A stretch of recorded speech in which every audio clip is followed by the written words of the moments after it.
I'm Jonathan Knight in this B-Movie Madness. I'm back with a new Warlock home video review. Now, in my Death of Lantern review, I said I was going to do the Dingleberries next, and I'm still planning on doing the Dingleberries, but for my next review, I decided to switch gears a little bit and go with another holiday one, and this one is Happy Helladays.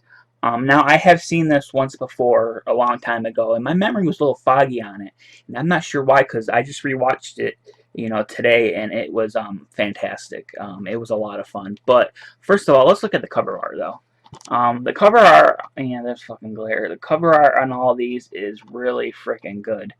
All the Warlock cover arts are amazing, but this one's really, really cool. The original 1987 holiday classic. Yes, this was shot in 1987. But what this one is about is it's about when a baby is left on the doorstep of the Delta Gamma sorority house in 1974. The girls did not expect to be dead 13 years later. In Happy Helladays, witness the perverted and immoral breakdown of Alistair, a 13-year-old raised by the house mother at the sorority house. After being picked on, mistreated, spit, and laughed at for many years by the teenage sorority girls that dwell in the house, he snaps and brings down an unholy, bloody vengeance to the girls on Christmas Eve. Dressed in a Santa outfit, Alistair slays his way through his presence of female flesh. Will the house mother be able to stop the Christmas massacre, or will Alistair rain in spilling more blood? Ooh, that sounds great. This is the first of the Warlock titles that I watched that has Josh Swire in it. If you are a fan of Chris Evers' work, you know Josh. He's been in like a lot of Chris's movies. He's really well known for playing the character of Leo DeChamp, which he's played in several movies. Terror at Bloodfart Lake, Sex Watch, I Spit Chew on Your Grave. It's one of my favorite Chris Evers characters. Leo, every time Leo's on screen, it's hilarious, and Josh is hilarious in every single role he plays in a Chris's movies. And that's no different here. He is absolutely hilarious playing the 13-year-old boy, Alistair.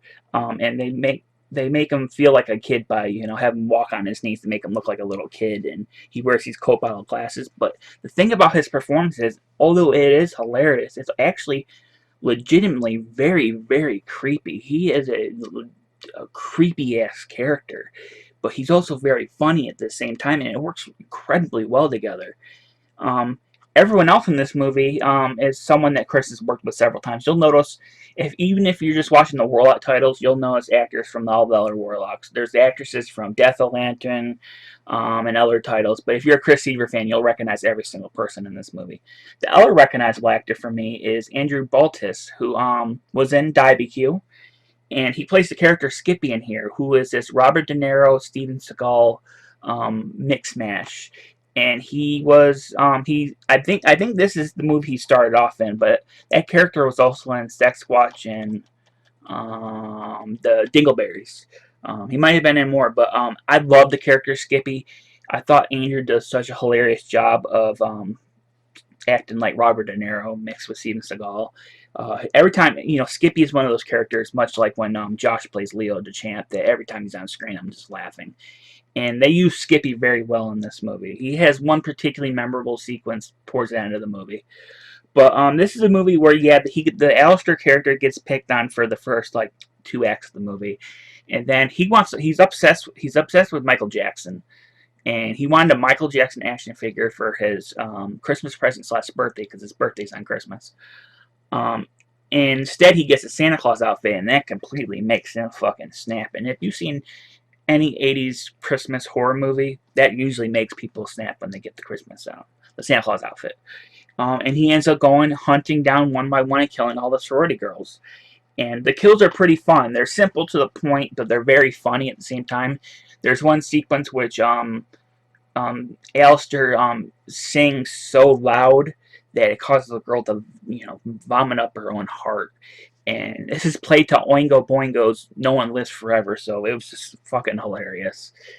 And Alistair, like, he always says some kind of one-liner when he kills one of the girls, and Josh does such a great job at doing that. And, like, yeah, the kills are just a lot of fun. And the other kill, the Skippy's death involving his nutsack being cut off, is more funny than it is painful, but it is hilarious, especially Andrew's acting during it. It's hilarious. And the movie surprisingly ends on a downbeat note. I don't want to spoil it that much, but it's a little bit downbeat. More downbeat than I was expecting from Warlock Home Video. But I will give Chris a huge amount of props for this one because this movie managed to be both fun, funny, and creepy, and a little downbeat at the end. That it is credited being directed by Toby Larone, which is Josh Swire's fake name. If you don't, Toby Larone, and the candy bar is a recurring gag for Lito Champ character in a lot of Chris's work. So if you're a fan of Chris's work, you'll know that. Uh, yeah, so it's Toby Larone. Although it says Rudy Belafonte um, on the cover too, but according to the extras, and I'm going to get to the extras right now. There's there's an introduction by the Warlock, which is in every Warlock title. He both introduces the story and comes back at the end, and this is probably my favorite appearance by the Warlock. There's on-set interviews with the cast, which, like all the other Warlock stuff, is pretending to be like it was shot in the 80s. Chris Seaver on Happy Helladays, which is a newly filmed interview with him. He does them for all the discs, where he talks about his thoughts on the Happy Helladays, which he's very happy with, and he talks about how he wrote it and shot it with between him and Josh Swire. So it was a project for the both of them, which is really cool because Josh is a lot of fun. There's an interview with composer Chan Walrus. His real name is Alex O'Neill. Pretty interesting interview. I really like the music and all the Warlock stuff, so it's really cool to hear from him. It's a very interesting, very fun interview. There's a vintage Chris Seaver SOV interview, part 1. Sorry, my phone. Vintage Chris Seaver SOV interview, part 1. This is part 1 of a 3-part interview with Chris that was done by Tony for the SOV True Independence documentary, and it's pretty entertaining. Chris gets asked a bunch of questions about his early work, such as having his early stuff being released by Cemetery Home Video, which was ran by Todd Jason Cook of Evil Night fame. Pretty interesting stuff. He talks about his fan films for From Dusk Till Dawn, From Almost Day to Almost Night, From Almost Day, I think it was called. Friday the 13th fan films, Friday the 13th Halloween Night is really, really entertaining. But he talks about, a bunch of his early stuff. And like I said, this is part 1 of 3 parts. So I'll get to part 2 and part 3 when I get the rest of the Warlock videos. There's the Warlock trailer vault, which is on every single disc. It's the trailers for all 6 movies. And there is trailers for other SOVHorror.com releases, which is just all the stuff that Tony's put out so far, and a trailer for Mr. Ice Cream Man, which he is putting out soon. But to end this, yeah, Happy Helladays was a lot of fun.